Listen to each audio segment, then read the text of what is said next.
Hola, buenas noches, ¿cómo andan? Buenas noches. Buenas noches. Buenas noches. Buenas noches. Hola, buenas Hola. noches. Buenas noches. Veo que estamos ya casi todos. ¿Qué somos ahora? Hola, 1, buenas 2, 3, noches. 4, 5, 6. Ahí están todos ya apareciendo.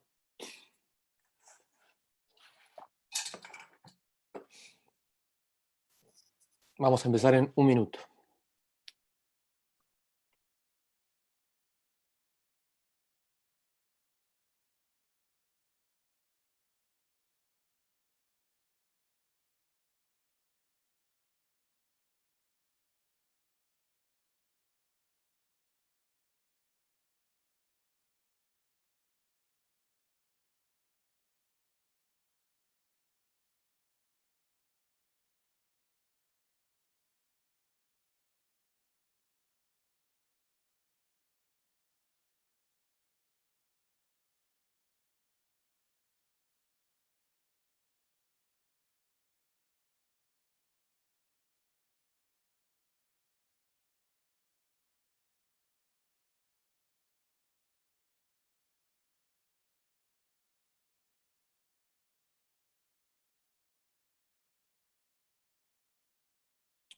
Bueno, ya estamos.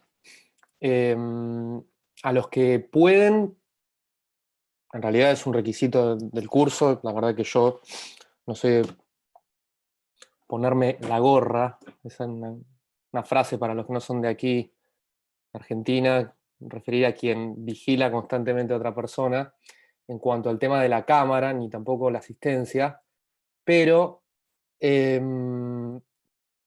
entiendo que el tema de, primero, la cámara muchas veces es fácil o más fácil para quien expone ver a alguien del otro lado de la pantalla. Y en segundo lugar, recordemos que estas son clases virtualizadas, no son clases virtuales. En realidad estamos adaptando la modalidad virtual, adquiriendo constantemente herramientas los docentes y los alumnos como para lograr aprender y cumplir el propósito de un curso en general, que yo entiendo, por lo menos la forma en que lo veo, no es únicamente un dictado de un docente, sino también la interacción con caras, con personas, con seres humanos, en definitiva, que hay del otro lado. Por eso también, bueno, la modalidad del curso consiste en que cada uno de ustedes tenga la cámara encendida, que participe de todas las reuniones, salvo casos excepcionales, los cuales obviamente requieren un aviso previo. em, Pueden directamente hablarme a mí o a Romina en caso de que ella dé las clases. Ya tienen el cronograma subido con todos los días en que cada uno de nosotros va a dar los temas. Y también entiendo que de alguna manera vamos a requerir su participación activa, de alguna forma, con lo cual es mucho más ameno hablarle a una cara que no es un holograma del otro lado, ni una imagen, ni un nombre, sino que son personas, porque en definitiva eso es lo que hace también a la universidad, que es no solo una comunidad académica de docentes que dictan contenidos, sino también la participación activa de los estudiantes, que creo que muchas veces en derecho hace falta.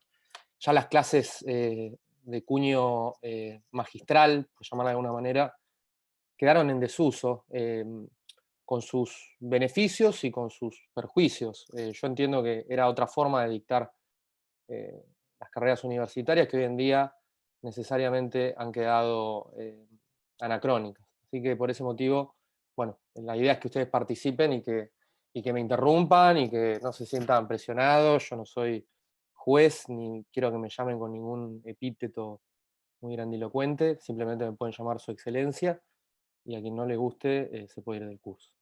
Fue un chiste, lo último. Tengo un sentido del humor muy raro. Em, bueno, vamos a comenzar con el primer problema. Las reuniones, como les dijimos, es básicamente para poder transmitirles los conocimientos básicos de cada uno de los problemas. Yo suelo tener cierta tendencia a extenderme, a irme por las ramas, em, que puede ser algo positivo o algo negativo. Algo positivo para quienes quieran sumar un poco de IVA en la resolución de los problemas, IVA me refiero a mayor puntaje, y desde el lado negativo es que van a tener que escucharme hasta las 9:30 por lo menos. Al final perdió River la semana pasada, así que bueno, por eso apareció 3-0. Así que bueno, como habrán visto, ya está en el campus el problema 1, no sé si pudieron leerlo, si tuvieron tiempo, pero antes que comenzar a hablar sobre su resolución y sobre los contenidos básicos, quiero preguntarle a alguno de ustedes si no se presentó la semana pasada y si es así, les pido por favor que lo hagan. Recuerdo, bueno, a casi todos ustedes. Hola, profe. Yo la semana pasada no me conecté, estoy por ahí, no sé en qué camarita estoy, no me Sí, veo. sí, ahí yo te veo, Pilar. Em, sí, si querés presentarte, te escuchamos. No sé qué tengo que decir. Eh, Lo que vos em, quieras. ¿Cómo vas al psicólogo? no, por ahora no. Por lo general yo Un nunca momento fui, en mi vida, pero no. pero por lo general el psicólogo te pide que te presentes. Yo no soy psicólogo, pero bueno, tampoco fui por ahora. Quizá necesite un psiquiatra, pero un psicólogo también me quedé un poco corto. Si querés presentarte. Bueno, nada, soy, Pilar, bueno, estoy viviendo ahora en Miramar, no en Madrid. Y bueno, nada, ay, no sé, me da vergüenza. Presentate, Estuve ¿no? mirando el No hay campus, problema. vi que subieron el programa, lo estuve leyendo un poco, vi que era No, la pero pregunta. hablame de vos, ¿no? Del Ay, que programa. no sé qué decir, ¿Vivís profe. y por qué estudiaste Derecho? Porque primero en realidad porque me gustaba mucho y bueno, arranqué básicamente en realidad porque quería una carrera, yo en su momento estudié una carrera más práctica y extrañaba mucho leer y me gustaba mucho lo que era, tenía muchas amigas que estudiaban derecho y que me hablaban todo el día de derecho y cuando empecé a estudiar me encantó, básicamente por eso. Tipo, me gustaba mucho leer, me gustaban los temas y me daba intriga y bueno, nada, cuando empecé me gustó más. Creo Bien. que por eso. ¿Qué te gustaba leer? No, me gusta leer de todo y cuando, o sea, y bueno, no sé, me empecé a leer y me gustaba leer, me gustaba leer algo teórico y no Pero sé, novelas, ¿qué novela, por ejemplo? y sí, no sé, sí, de todo. De lo que me encontraba por ahí lo leía. Poesía. Sí, todo, sí, sí, de todo. Sí, ¿Conoces el poesía, de poema de todo. Borges, Fundación Mítica de Buenos Aires? Sí, sí, no me Bueno, lo acuerdo, pero sí. yo más o menos me lo acuerdo. Empieza diciendo, y fue por ese río de sueñera y de barro que las pruebas vinieron a fundarme la patria, y después sigue. Pero vamos a empezar ahí. Ahí quiero empezar los temas, ¿no? Por ese río de sueñera y de barro que las pruebas vinieron a fundarme la patria. Así empieza el poema Fundación Mítica de Buenos Aires, que obviamente se rememora hacia el año 1810, que es cuando, en realidad la patria que Borges la denomina Buenos Aires, la fundó Juan de Garay, Buenos Aires, en el siglo XVII, y luego, bueno, como ustedes saben, primero formó parte de lo que era el Virreinato del Alto Perú, y luego en 1776 las reformas borbónicas llevaron a que se funde el Virreinato del Río de la Plata, en el año 1776. Luego de lo que había sido la sucesión española del año 1713, que se reemplaza lo que era la dinastía de los Austrias por la dinastía borbónica. ¿A qué viene todo esto? Bueno, al tema de hoy. Hice una conexión media rara, pero es un buen punto de partida. ¿Qué sucede en el derecho internacional y por qué hablaba recién del Virreinato del Río de la Plata? Y por qué, si nos vamos más hacia atrás en los siglos, nos referimos necesariamente también al descubrimiento de América, y si vamos más atrás, nos referimos a la caída del Imperio Romano de Occidente, en el siglo V después de Cristo, y si nos vamos más atrás, podemos irnos hasta la guerra entre egipcios e hititas en el año 1500 a.C., o las guerras del Peloponeso en el siglo IV a.C., o a las guerras púnicas del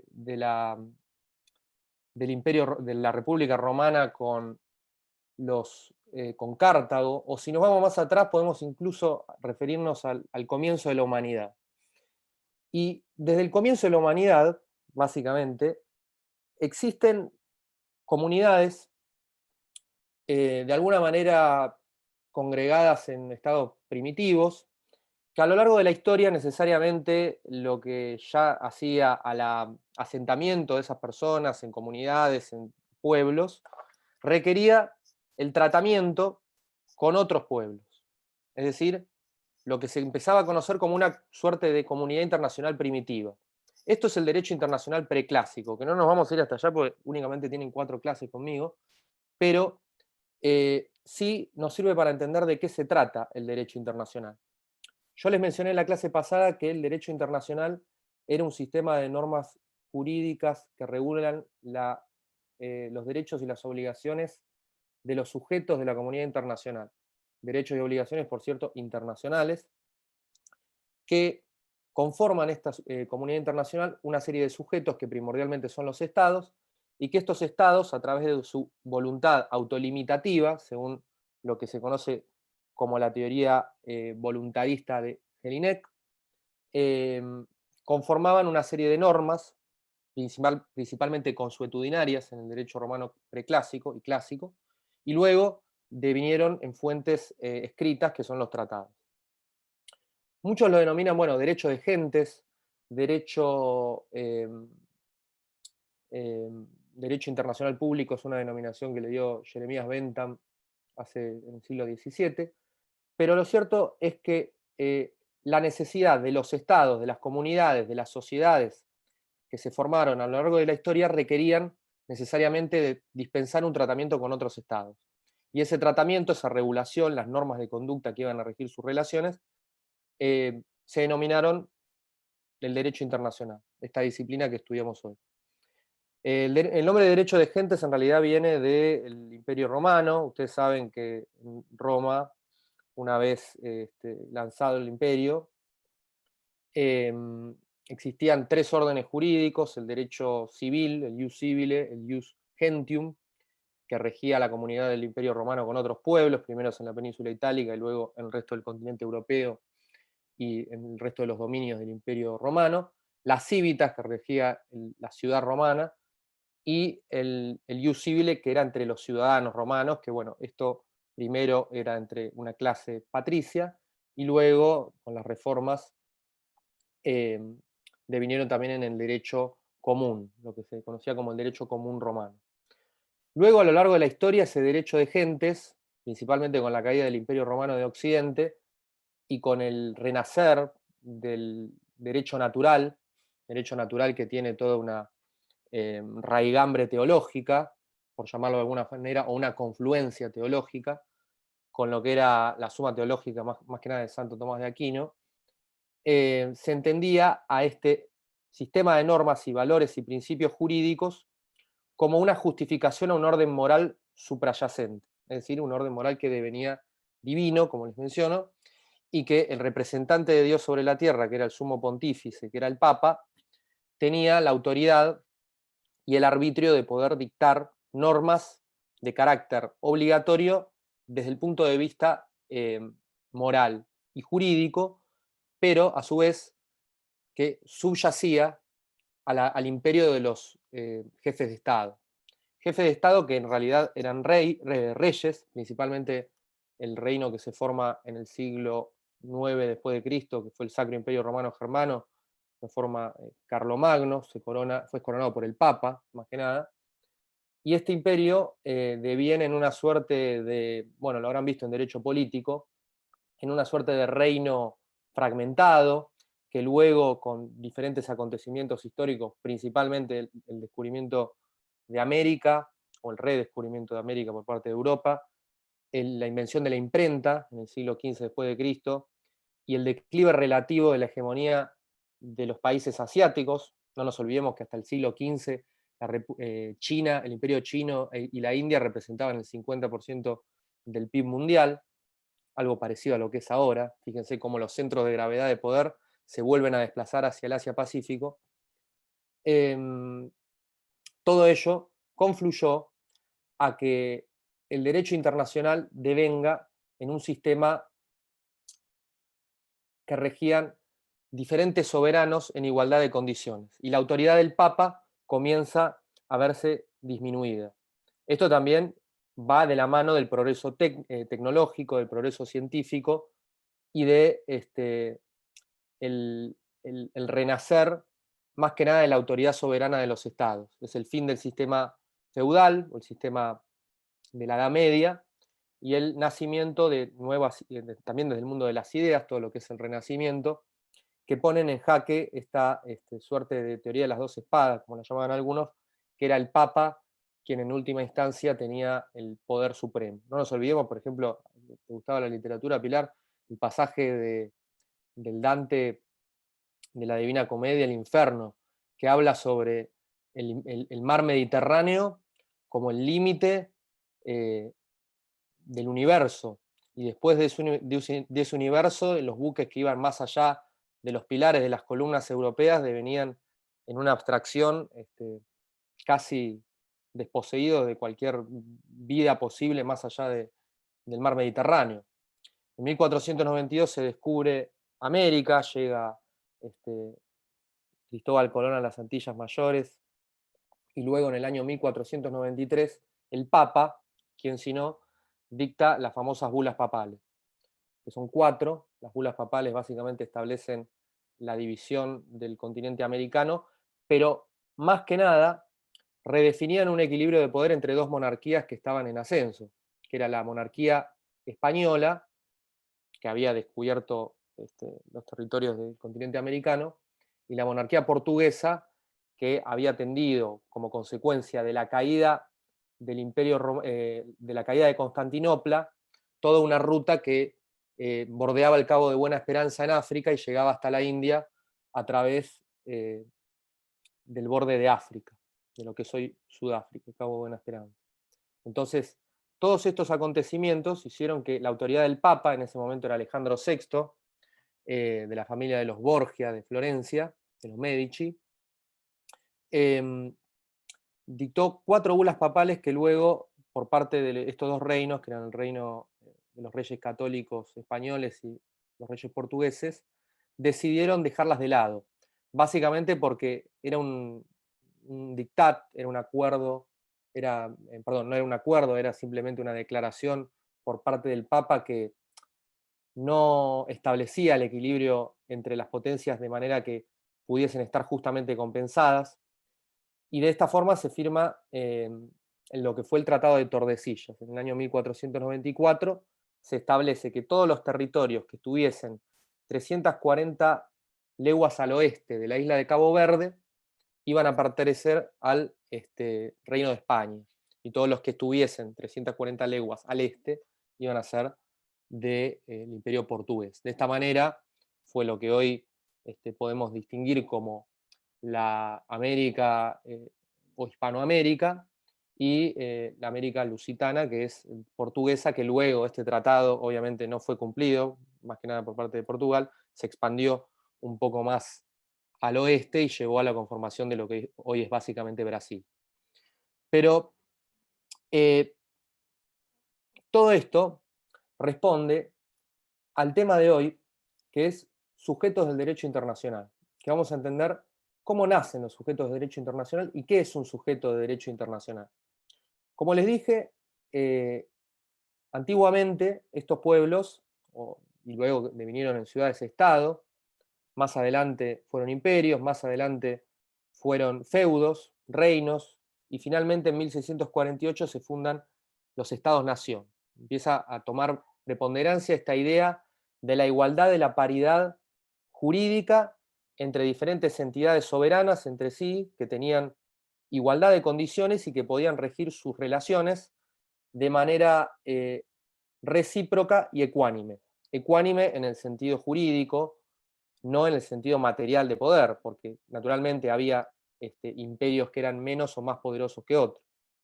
De esta forma, en el 1648, con la Paz de Westfalia, ya la mencionamos en la clase pasada, los estados-nación comenzaron a entender que podían desplegar relaciones diplomáticas a través de sus intereses nacionales con otros estados-nación.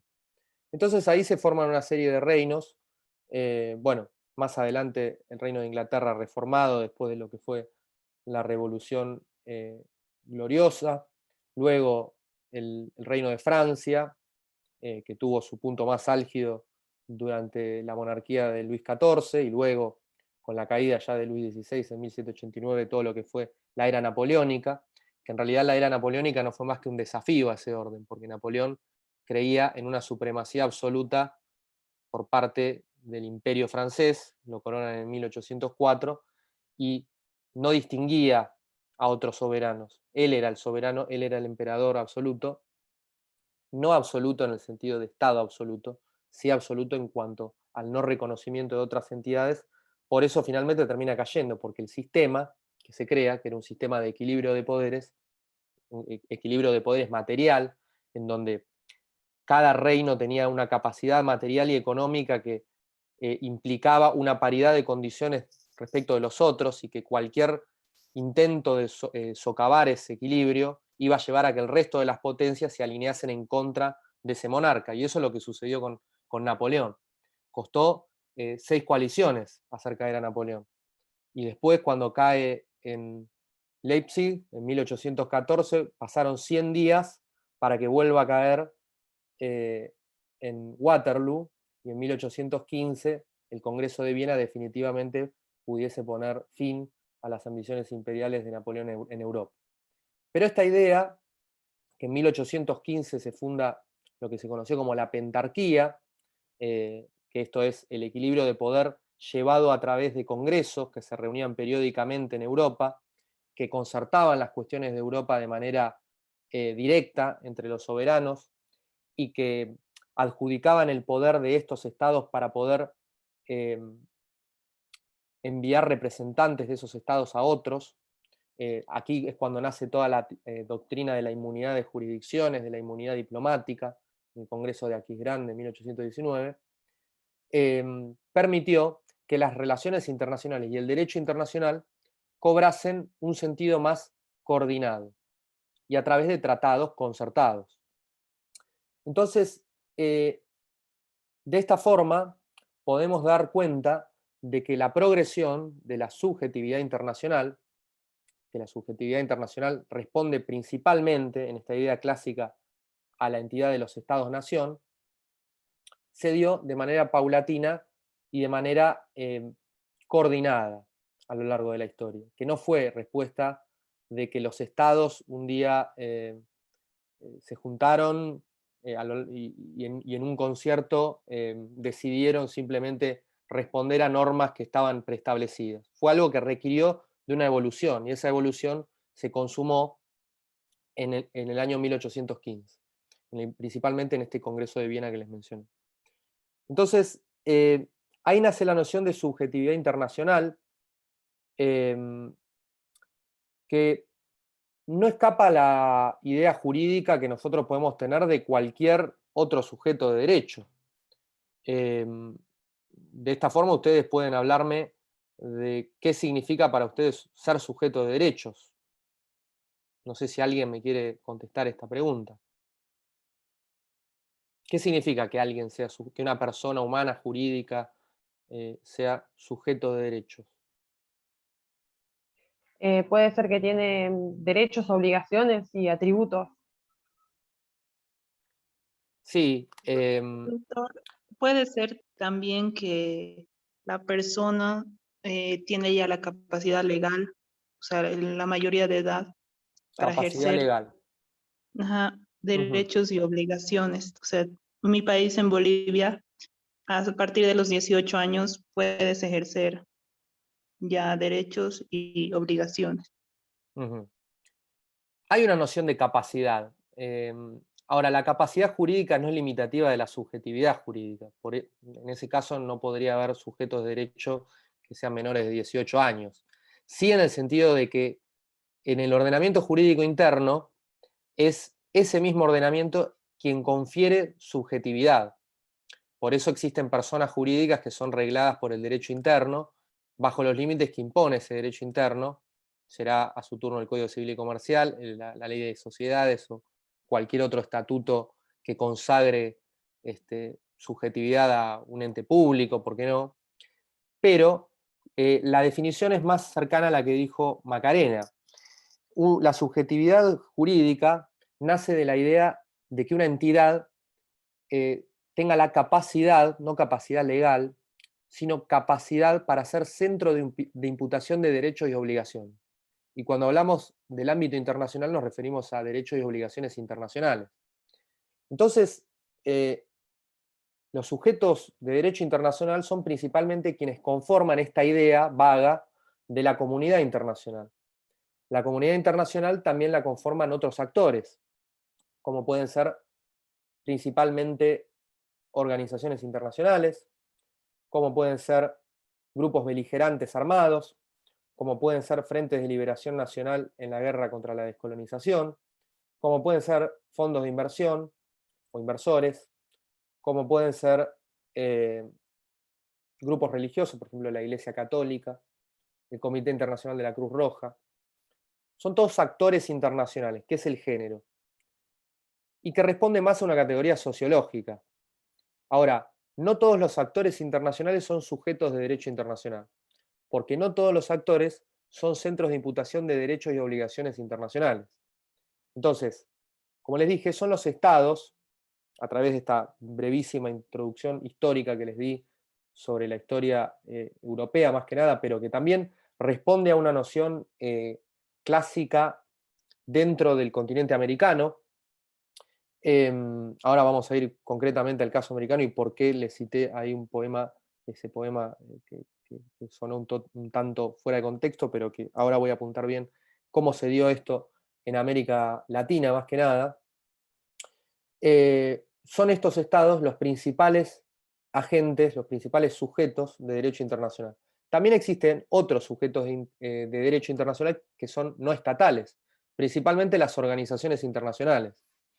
Y cuando me refiero a organizaciones internacionales, me refiero principalmente también a la Organización de Naciones Unidas, a organismos internacionales que forman el espectro, que conforman el orden de las Naciones Unidas, que son creados a través de resoluciones en muchos casos de la Asamblea General o del Consejo de Seguridad, y también otras instituciones internacionales que son regionales, por ejemplo, la Organización de Estados Americanos, por ejemplo, lo que fue en un comienzo la Comunidad Económica Europea, luego devino en Comunidad Europea y más adelante desde el Tratado de Maastricht del 92 en Unión Europea. La Unión Africana, lo que era antes, por ejemplo, la Unión Panamericana, antes de la OEA, diferentes organismos internacionales que luego, a partir de 1945, ya desde que se funda la Organización de Naciones Unidas, existieron otros organismos dentro del marco de Naciones Unidas, como lo son el Fondo Monetario Internacional, el Banco Mundial, a partir de los acuerdos de Bretton Woods, y también la Organización Mundial de la Salud, la Organización Internacional del Trabajo, que se crea en el año 1919, la Unión Postal Universal, que fue la primera organización internacional, en el siglo XIX se crea, diferentes sujetos de derecho internacional que son organizaciones internacionales, y que también tienen capacidad jurídica para ser centros de imputación de derechos y obligaciones internacionales.